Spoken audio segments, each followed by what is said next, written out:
Yes bana, mambo vipi mwanafamilia wa Showmax Media na Wambe TV. Bana, leo tuko maeneo ambayo hujazoea kuyaona, lakini ndio hivyo katika harakati za Wambe TV. Tuko Dodoma, wilaya ya Bahi, kijiji kinaitwa Mtita. Bana, tuko maeneo haya, tunataka kupiga story na moja ya vijana ambao wana influence kabisa, ambao wamekuwa mfano wa kuigwa katika wilaya ya Bahi kutokana na shughuli na harakati anazofanya. Yule kijana ambaye alimaliza elimu yake ya chuo mipango, chuo cha Dodoma, chuo cha mipango, akaona so kesi niachane na ajira, nifanye mipango yangu mwenyewe kama chuo chake chenyewe kilivyokuwa kinasema.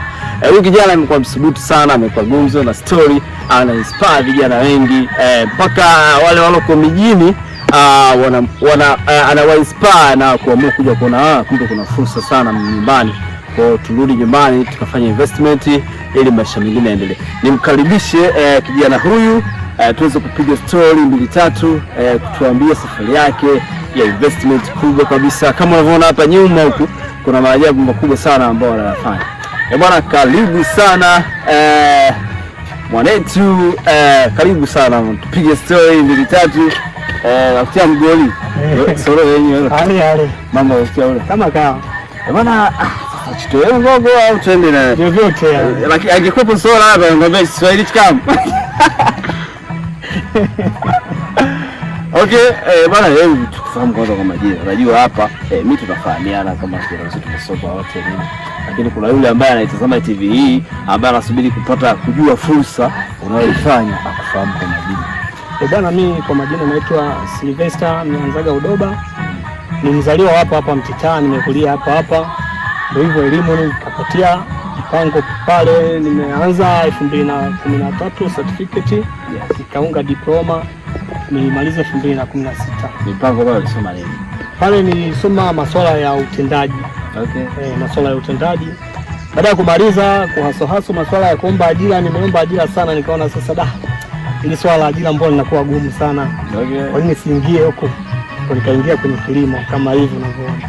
Umemaliza chuo, ukaamua kuanza mipango yako.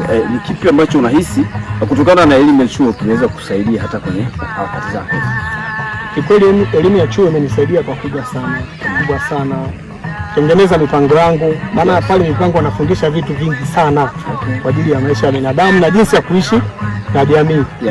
Kwa hiyo elimu niliyoipata pale imenisaidia sana kupanga mipango yangu iende vizuri. Na ndio kinachonisaidia, elimu inanisaidia kupanga mipango yangu iende vizuri.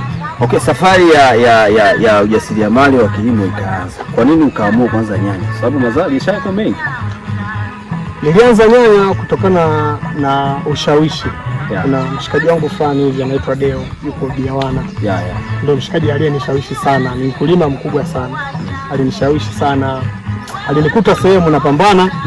Kaniambia, mdogo wangu umesoma lakini bado unahangaika sana. Sehemu sahihi ni sehemu fulani kwenye kilimo cha umwagiliaji, ni kama nyanya sasa. Ndio aliyenishawishi, ndio nikaanza kulima nyanya.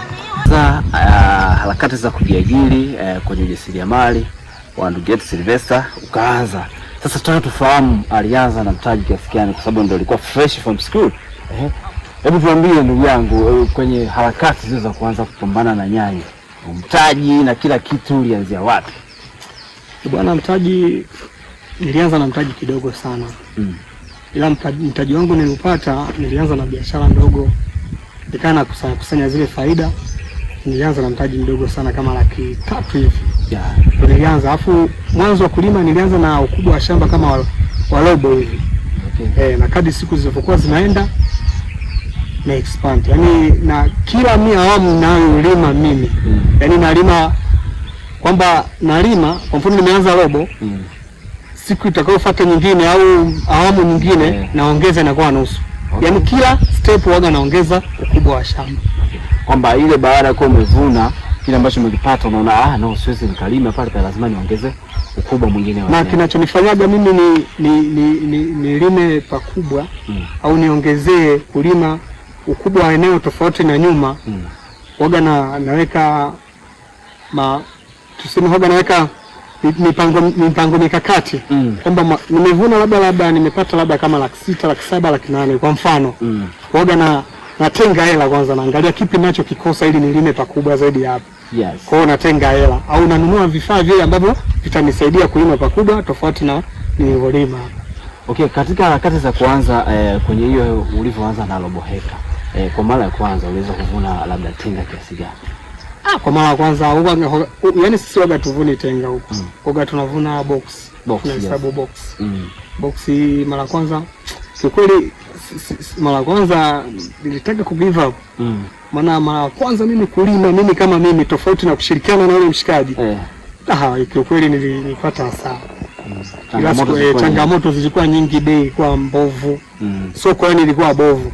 Mwisho wa siku ndo kama hivyo siku give up, nikaendelea na tabia nyanya na biashara yote. Mwanzo wa kushuka bei ndo mwanzo wa kupanda, ndo chanzo cha kupanda bei. Kwa siku give up. Kipindi nauza nyanya kwa soko bovu, na ndo kipindi ambacho tena nilianza ile hela ambayo nilipata kidogo tena nilianzisha vile vile. Afu mwisho wa siku ndo nikaja kupata